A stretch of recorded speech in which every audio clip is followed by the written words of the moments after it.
Air India की flight number AI-171 जो कल यानी जून 12, 2025 को दुर्घटनाग्रस्त हुई थी, वो काफी आश्चर्यजनक और दुखद है। आश्चर्यजनक इसलिए क्योंकि आज की तारीख में एयर इंडिया प्राइवेट हाथों में है, यानी कि टाटा के पास। यही एयर इंडिया जब सरकार के पास थी 2022 के पहले तक, तब तक इतना बड़ा हादसा कभी नहीं हुआ, लेकिन आज टाटा के पास आने के बाद इतना बड़ा हादसा हो गया। टाटा पर सवाल इसलिए उठाए जा रहे हैं क्योंकि दिल्ली से अहमदाबाद आने वाले एक पैसेंजर जिनका नाम आकाश वसा है, उन्होंने बताया कि जब वे दिल्ली से अहमदाबाद आ रहे थे तो फ्लाइट का एसी काम नहीं कर रहा था और सीटों पर लगी इंटरटेनमेंट स्क्रीन भी काम नहीं कर रही थी। यह अनुभव तो उन्होंने केवल 2 घंटे की यात्रा का बताया और यही एयरलाइंस अहमदाबाद से लंदन जा रही थी, जो 10 घंटे से भी ज्यादा की यात्रा है। एक साधारण सी बात है कि हम लोग पैसा दुगुना तिगुना खर्च करके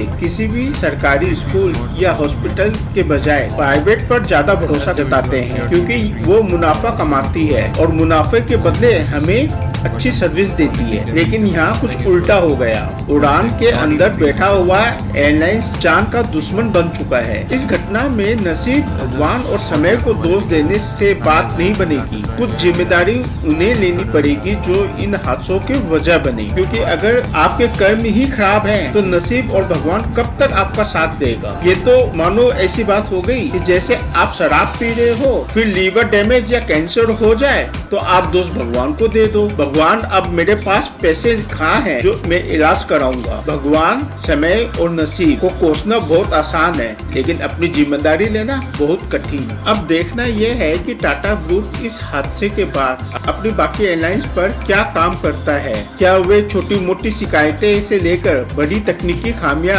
तक समाधान निकाल पाते हैं। टाटा एक बड़ा ग्रुप है, इस पर क्या कार्रवाई होगी यह आने वाला समय बताएगा। कुछ समय पहले इंडिगो के एक एग्जीक्यूटिव ने कहा था कि एक एयरलाइंस का एक्सीडेंट हो जाए तो उसकी भरपाई करने में वर्षों लग जाते हैं। तो क्या अब भी लोग एयर इंडिया पर उस भरोसे से सफर करेंगे या फिर इसे केवल नसीब का खेल समझकर उसकी सर्विस इस्तेमाल करते रहेंगे। ये निर्भर करेगा ब्लैक बॉक्स की रिपोर्ट पर। टाटा को चाहिए कि पूरी जांच के बाद एक प्रेस कॉन्फ्रेंस करे और बताए कि कहां खामियां थी और वे क्या एक्शन ले रहे हैं, ताकि लोग फिर से भरोसे के साथ उड़ान भर सके। केवल 1-1 करोड़ रुपया का मुआवजा देकर टाटा कंपनी अपनी जिम्मेदारी से नहीं बच सकती। जो एक्सीडेंट हुआ है उसका जो घाव है उसे पूरी ईमानदारी से स्वीकार करना होगा। लोगों का भरोसा फिर से जीतना होगा और ये अच्छी सर्विस देकर ही संभव है।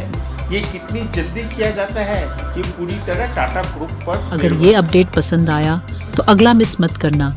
अभी लाइक और सब्सक्राइब करो और जुड़ जाओ हमारे साथ।